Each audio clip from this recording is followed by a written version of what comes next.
আজকে মেঘমাই জার্নির যে শিডিউল ছিল তাতে আমাদের আজকে ট্রিপে ছিল হ্যাভলক আইল্যান্ডে যাওয়ার। তাই আমরা হ্যাভলক আইল্যান্ড পৌঁছে গেছিলাম এবং হ্যাভলক আইল্যান্ড পৌঁছাতেই আমাদের গাড়ি রিসিভ করে আমাদেরকে সোজা নিয়ে চলে গেছিল রাধাকৃষ্ণ হোটেল। বাইরে থেকে দেখতে তো হোটেলটা অসাধারণ লাগছিল, কারণ হোটেলটা 3 স্টার বা 5 স্টার থেকে কিছু কম দেখতে লাগছিল না। তাই আমি চলে গেলাম ভেতরে রিসেপশনে।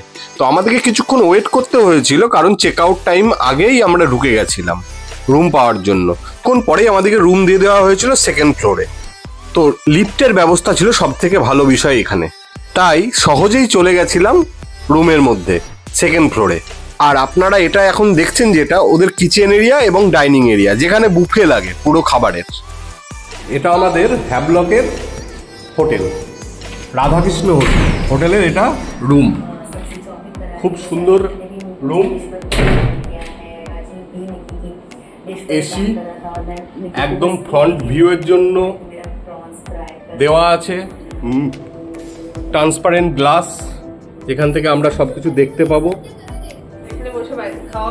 এখানে টিভি দেওয়া আছে, এটা bed,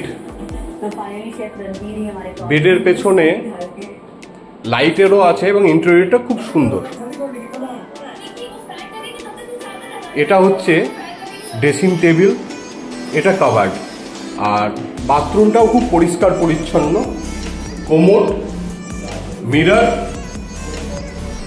wash basin, geyser, everything সুবিধা আছে। তো হোটেলটা খুব ভালো। হোটেলের নাম হচ্ছে রাধাকৃষ্ণ হোটেল, হ্যাভলক। আমরা ফ্রেশ হওয়ার পরে চলে এসেছিলাম ঠিক রেস্টুরেন্টে, কারণ লাঞ্চ টাইম ছিল। কারণ তারপরে আমাদেরকে বেরোতে হতো সাইট সিনে, কারণ প্যাকটা প্রোগ্রাম ছিল আমাদের। তাই লাঞ্চ কিন্তু বুফেই লাগে, নিজেকেই নিজে নিয়ে খেতে হয়। আর যদি কোনো কিছু পরে লাগে তো ওদের ওয়েটার এসে আমাদেরকে দিয়ে যায়। তো লাঞ্চে যা যা ছিল আমি একটু পরেই বলছি, আপনারা শুনে নিন কি কি ছিল। রাধাকৃষ্ণ হোটেলে আজকের লাঞ্চ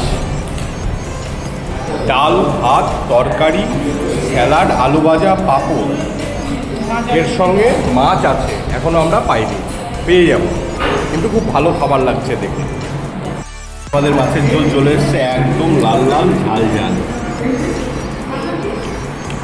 আমরা ঘুরে আসার পরে আবার ডিনারের টাইম হয়ে গেছিল, তাই ডিনার করতে চলে এসেছি। ডিনারে কি কি ছিল আপনারা দেখে নিন, এবং আমি একটু পরেই সেগুলোও বলছি কি কি ছিল। ডিনারে রয়েছে ভাত, কুন্দরু ভাজা, মশলা বেগুন, পাঁপড়, স্যালাড, চিকেন অ্যান্ড ডাল। আর অন্যদিকে রয়েছে পনির বাটার মশলা, রুটি, পাঁপড়, স্যালাড আর বেগুন মশলা। এগুলোকেও কিন্তু আপনারা সবাই বাঙালি পেয়ে যাবেন, কারণ সব হোটেলে কিন্তু সব বাংলা বলতে পারে এবং বাংলা থেকেই লোকজন নিয়ে গেছে। তাই আপনাদের কোনো অসুবিধা হবে না। আপনারা চাইলে হ্যাভলকের রাধাকৃষ্ণ হোটেলেও যেতে পারেন, ইনাদেরও ব্যবস্থা খুব ভালো আছে। যদি আমার ভিডিওটি ভালো লেগে থাকে তাহলে আমার চ্যানেলটিকে সাবস্ক্রাইব আর ভিডিওটিকে লাইক করতে ভুলবেন না। ধন্যবাদ।